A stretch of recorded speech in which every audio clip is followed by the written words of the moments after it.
오늘은 선생님 말씀 잘 들으면 망한다. 이게 말이 되는가? 선생님 말씀 잘 들으면 망한다. 이게 말이 되는가? 라는 제목으로 하나님 말씀 증거하도록 하겠습니다. 지난 주간에는 대만 선교를 다녀왔습니다. 가는 곳마다 이렇게 한자가 많았습니다. 당연하죠. 근데 그 중에 눈에 들어오는 한자가 복이라는 한자였습니다. 정말로 복 받기를 원하는 사람들 같았습니다. 또 복을 좋아하는 것 같았습니다. 우리 민족하고도 비슷하다고 생각을 합니다. 문에도 복이 있었고 기둥에도 복이 있었고 또 커튼 같은 데도 이렇게 복자가 쓰여져 있었습니다. 어떤 집 보니까 복이 거꾸로 쓰여져 있었습니다. 잘못된 거다라고 지적해 주려고 그랬더니 일부러 그렇게 했답니다. 복이 쏟아져야 되니까 이렇게 복을 뒤집어 놓는다고. 그만큼 복을 좋아했습니다. 복을 좋아한다고 다 받는 거 아닙니까? 복을 누가 받지요? 한번 상식적으로 생각해요. 누가 복을 받습니까? 말 잘 듣는 사람이 복을 받습니다. 그러니까 초등학교도 보면은 숙제 잘하고 선생님 말 잘 들으면 도장 찍어주죠. 참 잘했어요. 그게 복 받는 길입니다. 마찬가지로 구약의 백성들이 복 받는 길은 하나님 말씀을 잘 지키는 것입니다. 잘 듣는 것입니다. 구약의 하나님 말씀은 율법입니다. 그래서 하나님 말씀을 잘 듣는 것, 그것은 율법을 잘 지키는 것, 동의어라고 생각을 합니다. 그러므로 하나님 말씀을 잘 지키는 것은 율법을 잘 지키는 것인데, 율법을 잘 지키면 복을 받는다. 누구나 그렇게 생각한다는 거예요. 누구나 율법을 잘 지키면 복 받는다. 이건 한 사람도 예외 없이 누구나 다 그렇게 생각을 한다는 것입니다. 그런데 오늘 본문을 보니까 바울은 정반대로 말하고 있습니다. 3장 10절 보십시오. 무릇 율법 행위에 속한 자들은 저주 아래에 있나니. 율법 잘 지키는 사람에게 복이 임한다 아니라는 거예요. 율법 잘 지키면 생명의 길로 이끌어간다, 그것도 아니라는 거예요. 오히려 반대 얘기입니다. 율법의 행위에 속한 자들은 저주 아래에 있다, 저주받는다.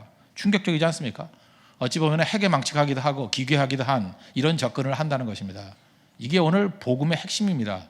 이거 제대로 이해하지 못하면 우리 예수 믿는 거 헛믿는 것이 될 수도 있다는 것입니다. 왜 율법이 저주가 되는가? 3장 10절 그 하반절 보십시오. 기록된 바 누구든지 율법 책에 기록된 대로 모든 일을 항상 행하지 아니하는 자는 저주 아래에 있는 자라 하였습니다. 율법이 저주가 되는 이유, 여기 세 단어를 보죠. 누구든지, everyone, 모든 일, everything, 항상. 이 원어를 보면 continue to예요. always란 개념보다는 무슨 일을 할 때 중단 없이 계속하는 거. always도 맞는 얘기지만 이게 중단 없이 continue to도 어떤 일을 계속할 수 있는 거예요. 이 세 가지는 무슨 얘기입니까? 누구든지, 모든 일, 항상 100%라는 거예요. 100%. 이게 배타적인 단어입니다. 다른 여지를 용납하는 게 아닙니다. 예외를 인정하지 않습니다. 99가지 잘하고 한 가지 못한다, 그래서 용납될 수 있는 얘기가 아니라는 것입니다. 율법을 어떻게 지켜야 된다고요? 누구든지 모든 일에 항상 지켜야 된다는 거예요. 단 한 번의 예외라도 있으면 그거는 율법을 어긴 것이 된다. 이게 어떻게 축복이 됩니까? 딱 들어보면 알겠죠. 우리 인간적으로 그렇지 않습니까? 정상 참작을 해 주십시오. 상황이 안 좋은데 안 통한다는 거예요. 이전에 공로가 참 많지 않았습니까? 그 정도면 좀 봐줄만 하지 않습니까? 그것도 안 통한다는 거예요. 그것도 안 되면 불쌍히 해 주십시오. 동정이라도 해 주십시오. 얼마나 불쌍합니까? 그것도 안 통한다는 거예요. 아무것도 통할 게 없다는 것입니다. 그래서 한번 율법의 함정에 빠지면 살아남을 자가 없습니다. 저는 우리나라 지금 분위기가 율법의 함정에 빠져 있다고 생각합니다. 율법의 함정, 정죄의 함정. 사람 올려놓고 온갖 공격을 당합니다. 거기 안 걸릴 사람이 누가 있어요? 하다못해 축구 선수들도 율법의 함정에 걸려가지고, 그렇지 않습니까? 그동안 혁혁한 공로를 세웠던 축구 감독, 어디 얼굴 못 들고 다니고, 박주영 얼마나 일본 이겼다가 좋아했던 사람인데 그저 옆에 오지도 못하게 만들어버리고. 이 무슨 얘기입니까? 과거에 99가지 잘한 거 소용없다라는 거예요. 한 가지 잘못하면 그는 역적이라는 거예요. 그는 죽어야 마땅하다는 거예요. 이게 율법의 함정이라는 것입니다. 이게 어떻게 복이 될 수 있겠습니까? 의인은 없나니 하나도 없다. 인간의 모습 아니겠습니까? 그래서 결국 율법의 내용은 죽이는 데는 능력이 있지만 살리는 데는 아무 힘이 없고 세우는 데는 아무 힘이 없다는 것입니다. 그래서 율법이 저주라는 거예요. 그 율법의 하나님 앞에서, 율법 안에서 온전하게 설 수 있는 사람이 누가 있겠습니까? 그래서 율법적인 시각 앞에 놓이게 되는 것 중에 하나가 이제 목회잖아요. 목회도 보니까 이게 대충 잘하는 건 할 수 있겠더라고요. 대충은. 그런데 언제나 잘하는 거, 이게 가능합니까?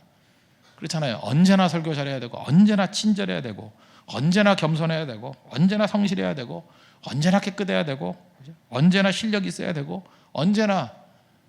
안 되니까 어떻게 하죠? 구름 뒤에 숨어 있어야죠. 아닌 척하고. 인간은 드러나면 다 걸리잖아요. 다. 그래서 두 종류 죄인이 있다 그러지 않습니까? 들킨 죄인과 안 들킨 죄인. 그렇게 그 얘기가 그래서 나온다는 것입니다. 11절을 보십시오. 또 하나님 앞에서 아무도 율법으로 말미암아 의롭게 되지 못할 것이 분명하니. 사람의 눈이 아니라는 거예요. 하나님 앞에서 설 수 있는 사람이 누가 있겠습니까? 한 가지는 다 걸리게 돼 있죠. 그래서 12절 보십시오. 율법은 믿음에서 난 것이 아니니 율법을 행하는 자는 그 가운데서 살리라 하였느니라. 율법으로는 다 망한다는 거예요. 예수님 외에 율법을 다 지킨 분이 안 계신다. 그죠? 예수님 외에는 율법 앞에 서서 구원받는다고 하는 것은 불가능한 일이고 다 망한다라는 거예요. 그래도 다 지키는 사람이 있을 거 아닙니까? 그 가능성이 저주라는 거예요. 예를 들어서 여러분들을 수영 잘하는 사람이라 합시다. 데리고 부산에 들어가요. 여기서부터 LA까지 수영으로 가면 살려줄게. 그게 축복입니까? 저주지. 무슨 LA는커녕 제주도 가기 힘들 거예요. 그렇죠? 갈 수 있는 길이 없습니다. 그게 어떻게 축복이 될 수 있겠습니까? 그게 율법은 그런 거라는 거예요. 그런 거. 뭐 감이 잘 안 오면 이번에 월드컵 우승했던 팀이 독일 아닙니까? 독일과 우리 세교회에서 축구 잘하는 사람 11명이 모아가지고 축구 시합을 하자. 이기면 살려주고 지면 죽는다. 그건 뭐예요? 저주입니다. 기회입니까? 기회예요? 괴체가 뛰는데 기회예요? 클로제가 뛰는데 기회예요 그게? 웃고 계신 집사님, 기회 아닙니다. 우린 져요. 100대0이 될지도 몰라요. 기회 아니에요. 저주죠, 저주. 율법이 그런 거라는 거예요. 길이 없다는 가능성이 제로라는 것입니다. 그러므로 율법은 어찌 보면 율법의 길이라는 것은 예수님이 지켜서 우리에게 이렇게 전수해 주는 것으로 가능한 길이지, 율법은 우리가 구원받을 수 있는 길은 원초적으로 아니었다는 것입니다. 이걸 보여주고 있는 거예요. 그 다음 단계, 우리는 지금 착각에 빠져 있는 것 중에 하나가 뭐냐면 예수를 믿는 사람들 가운데 이렇게 생각해요. 구약에서는 율법으로 구원받았고 예수님이 이 땅에 오셨으니까 신약에서는 믿음으로 구원받는다. 그 잘못 믿어도 진짜 잘못 믿는 겁니다. 구약의 사람들도 행위가 아니라 믿음으로 구원받았다는 것입니다. 어떻게 하느냐? 저는 이 사도 바울의 이 내용을 보면서, 지금 오늘 읽었던 본문을 보면서 사도 바울은 참 성경을 기가 막히게 잘하는 사람이다. 이제 목사로서 부끄러울 정도입니다. 구약 성경을 아주 자유자재로 다루고 있습니다. 이번에 제가 그 대만에 가서 목회자 세미나를 했고, 이전에도 뭐 네팔에서도 교육자 세미나를 했었습니다. 그때마다 제가 강조하는 게 그거였거든요. 적어도 목사들이라 그러면 성경에 대해서는 정통해야 된다. 성경을 정말 많이 읽어야 된다. 저는 어려서부터 이렇게 성경을 읽는 훈련이 좀 돼 있었습니다. 성경을 정말 쭉 읽어서 지금도 보면 창세기부터 요한계시록까지 어떤 구절이 나오더라도 무슨 성경에 몇 장에 뭐 절도 하는 것도 있지만 대충 어디쯤에 있는지는 알겠어요. 제가 비행기에서 이렇게 설교 준비할 때 종이 한 장 꺼내놓고 설교 준비하거든요. 성경 없습니다. 그 뭐 하고 있냐요? 그래서 성경 읽고 있다고. 눈 감으면서 창세기 1장 읽고, 눈 감으면 창세기 2장 읽고, 눈 감으면 창세기 3장 읽고. 그러니까 글자를 다 외웠다는 게 아니라 이렇게 흐름을 알잖아요. 그러고 준비할 때도 있어요. 그러니까 무슨 얘기입니까? 성경을 얼마나 많이 읽었느냐 그 얘기죠. 또 잘난 척한다 그럴지 모르지만, 진짜거든요. 그 많이 하다 보면 그렇게 된다고요. 제가 그래서 사역자들한테 얘기하는 게 그거예요. 하루에 적어도 2시간 내지 3시간 정도는 성경을 읽어야 된다고. 읽고 또 읽어야 된다고. 정통하지 않으면 안 된다고. 그래서 서로 연결이 되죠. 특별히 신약 설교를 할 때는 구약 성경을 많이 읽어야 되고, 구약 설교를 할 때는 신약 성경을 많이 읽어야 되고, 그러다 보면 서로 가는 게 연결이 돼가지고요. 그러니까 기가 막힌 내용들이 막 터져 나오게 된다는 것입니다. 성경을 잘 알아야 된다는 거예요. 오늘 이 성경을 보면 그 기역, 니은, 디귿, 리을 해가지고 써 있죠. 거기 몇 절부터 있냐면 6절부터 한번 보십시오. 기역, 그다음에 아브라함이 하나님을 믿음에 이렇게 나오잖아요. 기역 보세요. 그게 창세기 15장 6절 말씀인데, 아브라함이 하나님을 믿으니 그것을 의로 여겼다. 이게 무슨 얘기예요? 아브라함 그러면 행위로 구원받았다고 생각하는 사람 가운데 아브라함의 행위 중에 대표적인 행위가 뭐예요? 이삭을 하나님께 번제로 드리려고 했던 거. 그걸 보면서 네 믿음이 진짜인지 알았다 그러잖아요. 근데 그게 그 행위 때문에 믿음이 인정받았냐? 그게 아니라는 거예요. 벌써 그건 창세기 22장 이야기인데 그 앞부분 창세기 15장 6절에 벌써 나오지 않았느냐? 하나님을 믿었기 때문에 그 믿음을 의로 여긴 거지, 이삭을 바치는 행위가 의로 여김 받은 게 아니다. 이렇게 논증을 하는 거예요. 논증을. 그 다음에 디귿을 보십시오. 디귿이 뭐예요? 신명기 27장 26절인데 누구든지 율법책에 기록된 모든 일을 행하지 아니하면 저주 아래 있다. 이거 사람 봐라. 이 구약에도 율법으로 구원받은 게 아니라는 거예요. 또 리을 보세요. 하박국서 2장 4절 보니까 의인은 오직 믿음으로 말미암아 살리라. 이게 대표적인 로마서의 논지 아니었습니까? 여기 또 나오잖아요. 의인은 믿음으로 산다고, 믿음으로. 그다음 미음 보시죠. 레위기 18장 5절 보니까 율법을 행하는 자는 그 가운데서 살리라. 그러니까 율법은 망하는 조건이지 그게 살 조건이 아니다. 레위기에 나와 있지 않느냐. 그리고 비읍 보십시오. 신명기 21장 23절 얘기인데 나무에 달린 자마다 저주 아래 있다. 그 저주를 예수님이 대신 받으신 거다. 이걸 지금 논증하고 있다는 것입니다. 그래서 이 얘기를 다 정리하면, 그죠? 정리하면 제가 다 정리해놨으니까 믿으세요. 정리하면 구약도 행위의 원리를 따르지 않았다는 것입니다. 그걸 지금 자유자재로 논증하고 있어요. 논증. 이거를 구약 성경을 잘 아는 사람이 읽어보면 저런 구절이 있었구나. 구약도 행위로 구원받는 것이 아니구나 라는 것을 받아들이게 된다는 것입니다. 그러면 믿음으로 구원받는다는 것이 뭐냐? 지난주에 이어서 또 두 번째 얘기예요. 그 설명의 개념 중에 하나가 대속이에요. 대속, 리뎀션. 대속이란 개념. 대신 죄를 속해줬다는 거예요. 대속. 그걸 통해서 그것을 받아들이는 것이 믿음의 내용이라는 것입니다. 그래서 오늘 중요한 구절은 뭐냐? 오늘 핵심적인 구절은 3장 13절입니다. 13절을 붙들어야 돼요. 그리스도께서 우리를 위하여 저주를 받은 바 되사 율법의 저주에서 우리를 속량하셨으니 기록된 바 나무에 달린 자마다 저주 아래 있는 자라 하였습니다. 우리 지난주 거를 한번 설명을 좀 해보면 믿음의 삶이라는 것이 이제 혼동이 온다 그랬는데 예수 믿고 구원받았다. 그럼 무슨 변화가 있어야 될 게 아니냐 그런 얘기를 하잖아요. 변화. 이 변화라는 측면을 들고 나올 때 행위로운 자들이 나온다는 거죠. 야, 변화가 있어야 진짜 믿음이지. 그래서 믿음 플러스 행위가 있어야 진짜 구원이다. 이렇게 얘기한다는 거예요. 여기서 대부분이 나가 떨어진다고 해요. 속아서. 그런데 이건 왜 속느냐? 행위와 성화를 혼동했기 때문에 그렇다고요. 변화가 있는데 모든 변화가 성령이 주시는 변화가 아니죠. 인간의 힘과 노력으로 바둥바둥 되면서 변화를 일으키는 것, 뭐 해병대 얘기도 했고 이단 얘기도 했고 여러 가지 얘기했잖아요. 변화가 일어나는 데가 많아요. 하다못해 뭐 피라미드 조직도 변화는 팍팍 일어난다고. 근데 그게 성령이 주시는 변화예요? 아니죠. 그런 것을 행위라 그런다고요. 행위는 백날 해봐야 하나님 능력이 나타나지 않습니다. 그건 해봐야 자기 자랑밖에 없어요. 그걸 자기 의라 그러잖아요. 반면에 성화라는 건 뭐냐?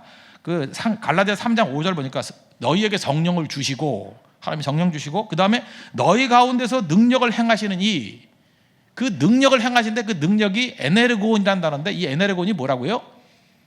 하나님께서 우리에게 주시는 그죠 일하시는 건데 그걸 기적이라고 번역해요. 기적, 능력이라고 번역 안 하고 work miracles among you. 너희들 사이에서 하나님이 기적을 행하신다고. 그 기적의 내용이 뭐냐면 성령이 일하시는 거예요. 그래서 예수 믿고 난 다음에 우리에게 많은 성령의 열매를 맺게 만드는 것이 행위로 맺는 게 아니고 성령께서 내게 힘 주셔서 work miracles. 하나님이 일하시는 거예요. 하나님이 일하셔서 그 열매를 거두게 만드신다는 것입니다. 그게 성도의 삶이라는 거예요. 그러니까 이건 행위하고 다른 거죠. 성화는 철저히 성령 의지할 때 나타나는 현상이다.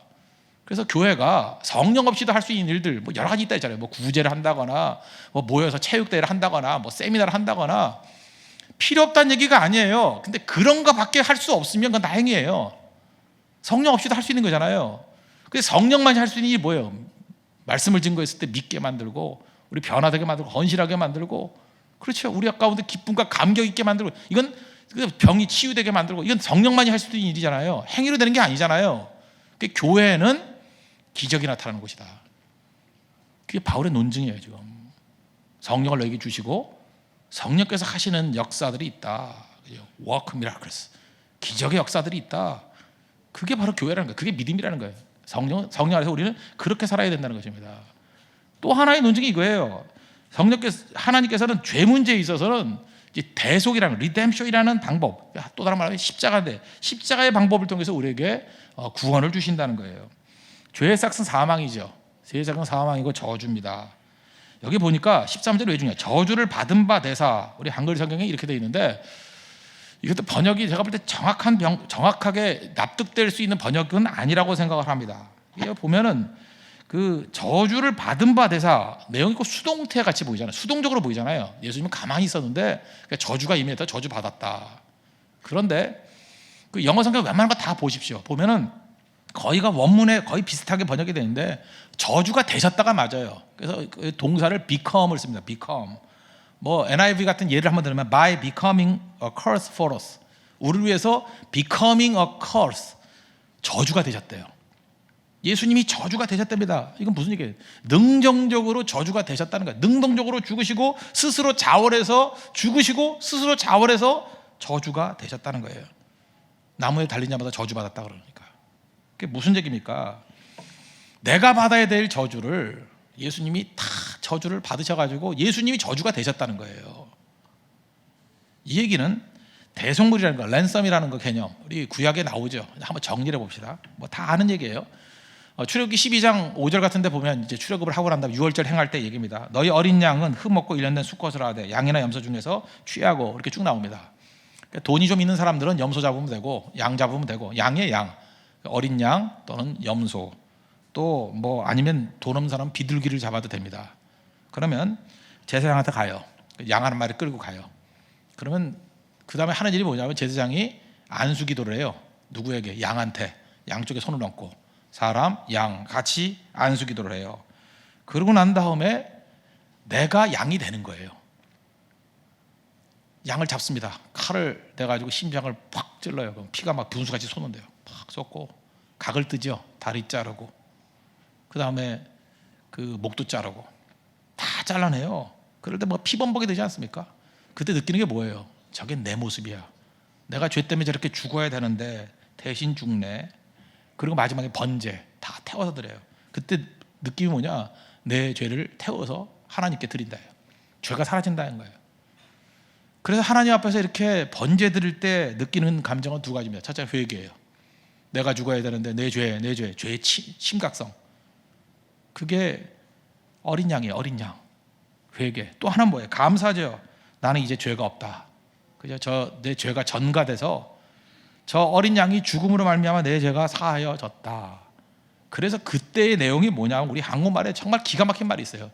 뒤집어 씌운다는 거예요. 내 죄를 누구에게 뒤집어 씌워요? 어린 양에게 뒤집어 씌우는 거예요. 누가 나한테 와서 막 그러면 나 안 했어, 제가 했어, 뒤집어 씌워버리는 거예요. 이게 합법적으로 된다는 거예요. 그러니까 우리 모든 죄악을 누구에게 뒤집어 씌우라고요? 어린 양 대신 예수님께 다 뒤집어 씌우라는 거예요. 왜? 예수님은 이미 저주가 되셨기 때문에. 그 개념입니다. 그 개념. 그러므로 여기서 나오는 중요한 방법이 뭐냐 하면 이 세상에 있는 굉장히 괜찮아 보이는 사람 가운데 하나님을 저항하고 하나님을 대적하는 사람들 가운데 하는 행동이 뭐냐 하면 내가 내 죄를 담당하려고 그런다는 거예요. 속죄를 한대요. 누가 속죄를? 내가 내 죄를 속죄를 한대요. 되게 멋있어 보이죠? 옛날 영화 미션 같은 거 보면 뭐 이렇게 무거운 거 끌고 다니고 혼자서 괴로워하고 그런다고 죄가 씻어져요? 내가 내 죄를 씻겠다고 얘기하고 내가 책임진대요. 책임도 못 질 걸 갖고 내가 책임을 진대요. 이게 굉장히 인간적으로 볼 때 멋져 보이죠? 그리고 그렇게 사람들 유도해요. 책임지라고. 죄짐을 네가 져야 된다고. 그 방법이 아니라는 거죠. 믿음은 뭐예요? 믿음 없는 사람은 그렇게 해요. 내가 내 죄를 책임진다. 내가 책임지니까 뭐 자살한다 이런 사람도 있잖아요. 내가 다 짊어지고 간다. 자기가 뭐 그리스도예요? 우리는 우리 죄짐을 짊어질 수 없습니다. 책임질 수 없습니다. 아무것도 할 수 없어요. 믿음이 뭐냐? 그걸 다 예수님께 뒤집어 씌우는 게 믿음이라는 거예요. 그래서 우리 예수 믿는 사람들 다 뭐 하는 사람들이에요? 뒤집어 씌우는 사람들이에요. 우리는 예수님께 다 뒤집어 씌우는 거예요. 예수님이 그렇게 하래요. 내가 스스로 저주가 됐기 때문에 becoming a curse for us. 우리를 위해서 저주가 되셨다는 거예요. 저주가. 그걸 받아들이는 게 믿음이라는 것입니다. 그러니까 이 내용 없으면 믿음이 제대로 될 리가 없다는 거예요. 우리 가운데 누구도 매일매일 실패하고 무너지고 떳떳한 사람이 누가 있습니까? 아무것도 없잖아요. 넘어지고 깨질 때마다 우리가 해야 될 일이 뭐예요? 예수님께 전가하는 거예요. 이 전가라는 말 자체가요, 이거 어카운팅 용어입니다. 그러니까 무슨 뭐 대차대조표 이런 거 있죠? 보면 차변이 있고 대변이 있잖아요. 그럴 때 이 죄라는 영역을, 죄를 옮기는 거예요. 차변으로, 의로 옮겨버리는 거예요. 누구 때문에? 예수님 때문에.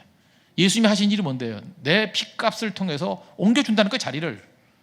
그죠? 차변에서 대변을 막 옮겨준다는 거예요. 이렇게 대변에서 차변을 옮겨준다는 거예요. 어카운팅 용어라니까요. 그럼 예를 들어서 빚진 거 없어졌다 그러면 없어진 거죠. 그런 거 아니에요? 장부상으로 삭제해버렸다는 거예요. 그냥 다 갚은 쳐버렸다는 거예요. 어카운팅 용어라니까요. 전가돼 버렸다. 이걸 받아들이는 게 믿음이지, 이거는 믿지 아니하고 이건 받아들이지 아니하고 죄에 대해서 내가 책임진다, 내가 뭘 하겠다고 발버둥 치는 거, 그런 특징 중에 하나가 뭔지 알아요?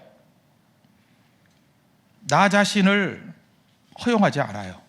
내가 나를 허용하지 않아요. 예수님께 맡기지 않고 뒤집어 씌운다는 건 맡긴다거든요. 내가 내 자신을 허용하지 않아요. 내가 내 자신을 허용하지 않는다는 게 뭐예요? 혼돈을 허용하지 않아요. 혼돈을.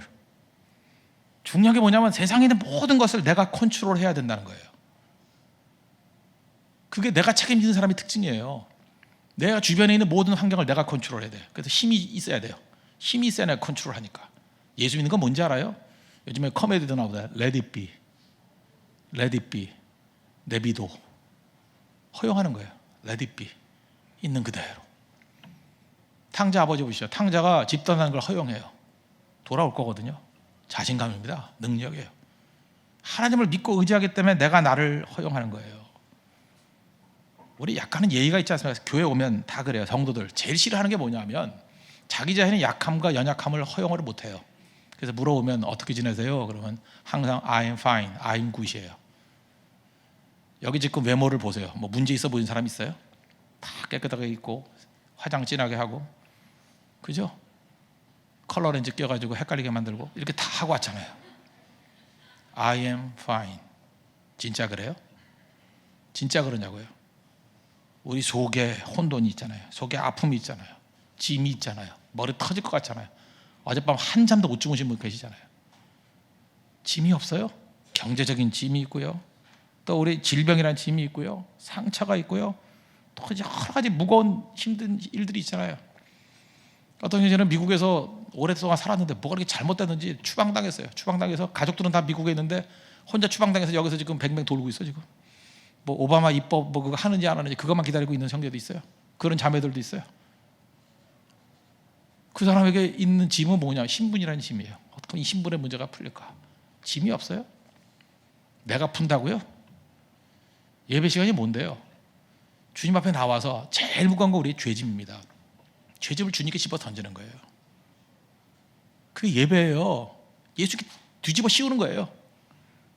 내 죄 정죄하고 너 죄인이다, 너 망했다 그러면 그래 잘도 하는구나. 그 예수님이 다 뒤집어 썼어. 그럼 다 넘겨버리는 거예요. 죄짐만 그런 게 아니라고요. 우리 삶에 있는 모든 짐들, 그죠? 그것들을 있을 때마다 내가 지고 가는 거 아니에요. 누가 지고 가래요? 누가 그 인상 쓰고 그렇게 살래요? 주님께 다 집어 던지는 거예요. 그래서 시편 37편 5절 보니까 내 길을 여호와께 맡기라. 그를 의지하면 그가 이루시고. 그러니까 믿음의 내용이 뭔지 이제 아시겠죠? 죄짐부터 시작해서 우리의 삶의 모든 짐을 주님 앞에 다 뒤집어 씌우는 거예요. 그게 믿음이라는 것입니다. 그러니까 믿음은 어떻게 사는 건지 아시겠죠? 내 안에서 내가 사는 게 아니라 누가 사는 거라고요? 그리스도께서 사는 것이래요. 그래서 내 모든 짐들을 예수님이 지시고, 죄짐을 예수님이 지시고, 예수님이 씻겨주시고, 그 예수님 믿고 의지하고 나아가는 삶을 믿음의 삶이다 이렇게 얘기한다는 거예요. 잘 보세요. 그러니까 예수 믿는 건 크게 뭐 두 가지 삶이죠. 첫째는 성령과 동행하는 삶. 성령 빼놓고 내 힘으로 하는 걸 행위의 삶이라고 그래요. 성령과 동행하는 삶. 또 하나가 뭐예요? 모든 짐을 내가 짊어지고 책임을 내가 다 지려고 하는 삶. 그건 허용을 못해요. 허용을 못하는데 또 다른 말은 맡기는 삶이죠. 뒤집어 씌우는 삶.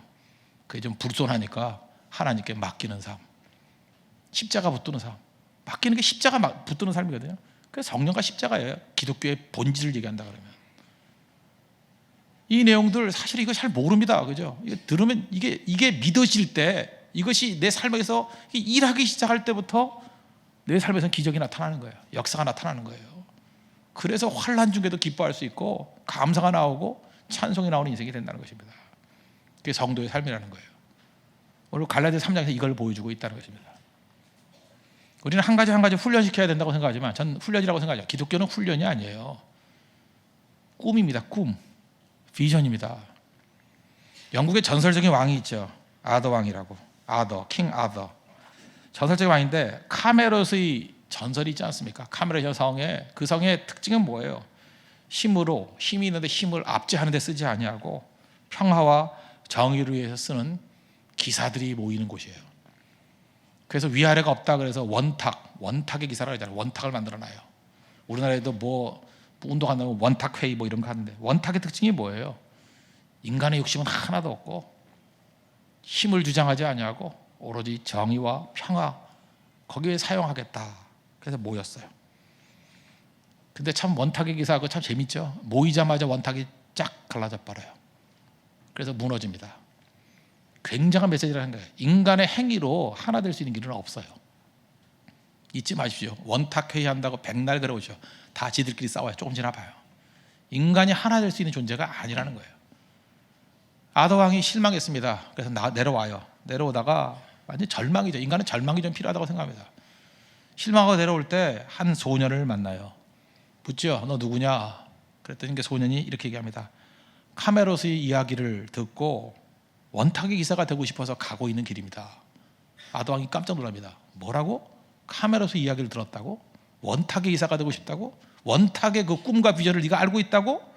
누가 가르쳐줬니? 그 성김과 희생의 길을 걸어가고 누가 가르쳐줬니? 그랬더니 이 꼬마애가 그럽니다. 누가 가르쳐주긴요? 밖에 나가봐요. 다 알고 있어요. 밖에 나가봐요. 다 알고 있다고. 누구나 카메라에서 이야기를 다 하고 있고 카메라에서 이야기를 다 하고 있어요. 무슨 얘기입니까? 한 명도 원탁에게서 같이 사는 사람은 없지만 꿈과 비전을 얘기해 줬더니 사람들의 마음 가운데 그게 심겨져 있더라는 거예요. 못하지만 현실 속의 이야기는 아니지만 그 영혼 속의 꿈과 빛이 심겨지니까 그런 사람이 나와야 안 나와요? 나오더라는 거예요. 지금 똑같은 맥락에서 사도 바울이 여기 말하고 있는 것입니다. 행위가 아니라 성령 안에서 work miracles among you. 너희들 속에 성령이 일하시는 거 너희들이 경험도 못하는 사람들이지 그걸 꿈꾸는 사람들 그런 일이 나타나. 예수님께 모든 죄짐을 집어 던지고 뒤집어 씌우고 그리스도 안에서 자유를 누리는 거 지금으로서 네가 불가능하다고 생각하지 누리는 사람들 엄청나게 나와. 그리고 이제까지 모든 짐을 내가 짊어지고 산다고 생각하지 그렇지 않아. 예수님께 다 맡겨버리고 예수님이 지어주시는 짐 때문에 우리는 자유롭게 살 수 있는 그런 인생이 올 거야. 그래서 메시지가 중요한 겁니다. 말씀을 들은 사람들 가운데 꿈이 생기는 거예요. 비전이 생기는 거예요. 그리고 그런 사람이 돼 있는 모습에 자기 자신을 발견하게 된다는 것입니다. 그래서 여러분들 예수 믿는 거 아주 잘못 믿어놓으면 행위만 의지합니다. 기독교 노력하는 거 아닙니다. 힘쓰고 애쓰는 게 기독교 아니에요. 내 행위로 뭘 이루는 게 아니라고요. 성령 의지하는 겁니다. 성령. 우리 안에서 성령이 워크 미라클스 기적을 행해 주십시오. 성령 의지하는 거예요. 성령. 새벽에 못 나오는 이유가 뭔지 알아요? 힘쓰고 애쓰니까 못 나오는 거예요. 성령께 의지해 보십시오. 주님 내일 아침에 깨워주시고 아침에 물벼락이 터지게 해주시고 일어나요. 성령이 이끌어주면 일어난다고. 내가 용서가 안 된다고 내가 용서하려니까 안 되는 거죠. 성령의 역사가 있으면요 용서는 되는 거예요. 용서하는 게 아니고. 그리고 이 삶에 있는 모든 죄짐들 내가 죄를 어떻게 감당을 해요? 근데 십자가의 대속의 피를 믿는 믿음이 생기면 그도 죄로부터 자유로워지고 마귀의 모든 정죄로부터 이길 수 있는 신앙이 될 수 있다는 것입니다. 그래서 예수 믿는 사람들은 성령 의지하는 것과 덮어 씌우는 거 잘하는 거예요. 그죠? 그래서 믿음이 전혀 없는 사람들 놓고 보면 이상하다는 거예요. 지가 열심히 노력해놓고 뭐 성령이 이렇게 했다 알 듯 모를 듯 하는 이런 소리는 하고 또 하나가 예수 믿는 사람들 예수를 잘 믿는 사람들을 보면 정말 날강도같이 보이는 거예요. 전부 다 남에게 뒤집어 씌워요. 그죠? 이스라엘 사람 예수님한테 뒤집어 씌워요. 그때 2000년 전에 죽었다는데 그렇게 이해가 안 되는 거죠. 그래서 세상의 길과 믿는 자의 길은 전혀 다른 길이라는 것입니다. 이게 믿음의 본질입니다. 원탁의 기사의 꿈이 그 한 소년을 통해서 이루어졌던 것과 마찬가지로 여러분도 이 말씀을 붙들고 우리의 삶 가운데 참된 믿음의 역사가 벌어지는 그래서 믿음의 사람들이 나오는 우리 은혜의 역사가 있기를 축원합니다. 모두 자리에서 일어나겠습니다. 구원송 찬양하겠습니다. 모든 사람이 죄를 범함으로 죄죽 사심정 5가지 우리 코드인데 이 말씀 놓고 우리 찬양하도록 하겠습니다.